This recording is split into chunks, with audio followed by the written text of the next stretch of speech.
Salam sejahtera bagi sidang jemaat yang diberkati pelihara oleh Tuhan. Atas cinta kasih campur tangan dan pertolongan dari Dia, Kristus yang adalah kepala kita, terkait pemeliharaan, perlindungan, serta keselamatan yang dikerjakannya bagi kita, maka biarlah segala pujian, hormat, syukur, terima kasih, bahkan segala yang terbaik kita peruntukkan hanya bagi Dia, Kristus yang adalah kepala kita.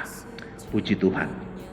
COVID-19 menimbulkan banyak akibat-akibat yang tidak diinginkan, terutama menyangkut ekonomi masyarakat. Kelaparan terjadi di mana-mana, perkelahian terjadi di mana-mana, sebab tidak ada keadilan di dalam pembagian sembako. Ini akibat dari COVID-19. Yang lebih parah lagi, kondisi kualitas rohani dari sidang jemaat bukan makin menaik, bukan makin meninggi, bukan makin memuncak, tapi justru makin menurun, sebab hubungan dengan Allah sudah semakin hari semakin menjauh, renggang di hadapan Tuhan. Bagaimana ada perubahan, ada peningkatan kualitas iman, kondisi rohani jika kita tidak punya hubungan dengan Tuhan sama sekali? Pada Wahyu pasal 6 ayat 3-4, di sana akan kehilangan damai, sebab damai akan diambil dari bumi oleh penunggang kuda merah padam. Itu sebabnya di akhir zaman ini ancaman berat untuk kita adalah kehilangan damai di muka bumi. Di mana-mana keresahan terjadi, di mana-mana persoalan terjadi, di mana-mana pertikaian dan segala macam yang tidak diinginkan terjadi akibat dari COVID-19. Sembako tidak merata dibagi, sembako tidak adil dibagi. Tapi satu yang saya rindukan, mari kita semakin mendekatkan diri dengan Tuhan. Di luar sana, COVID boleh bertindak dengan segala gerak-geriknya.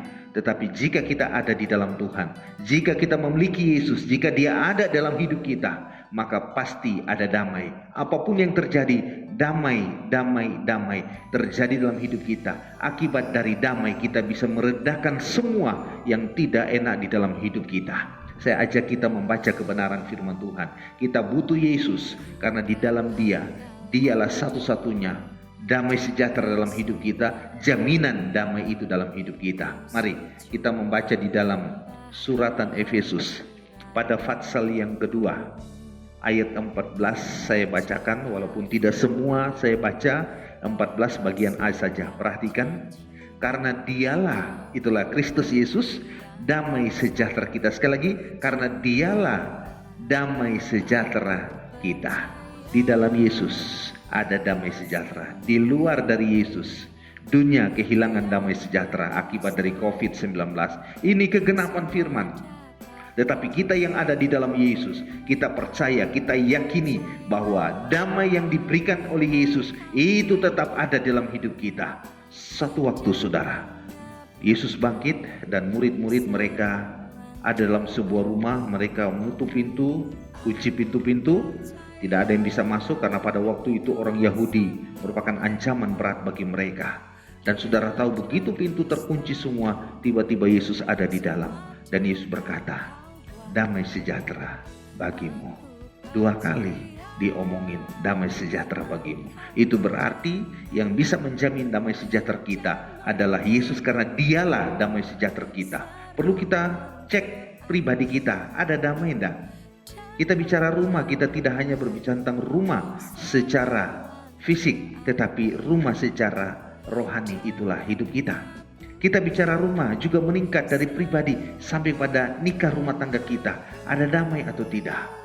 Karena kekurangan sembako, kekurangan bahan makanan, tidak ada pekerjaan, bisa saja menarik banyak hal terjadi atas hidup kita dan juga nikah kita. Bisa ada pertengkaran, kehilangan damai. Tetapi ingat baik-baik, kita yang ada di dalam Yesus ada jaminan damai. Itu sebabnya selalu hadirkan Yesus di dalam rumah kita, rumah pribadi juga nikah rumah tangga. Harus hadirkan Yesus karena Dialah damai sejahtera hidup kita. Tuhan memberkati.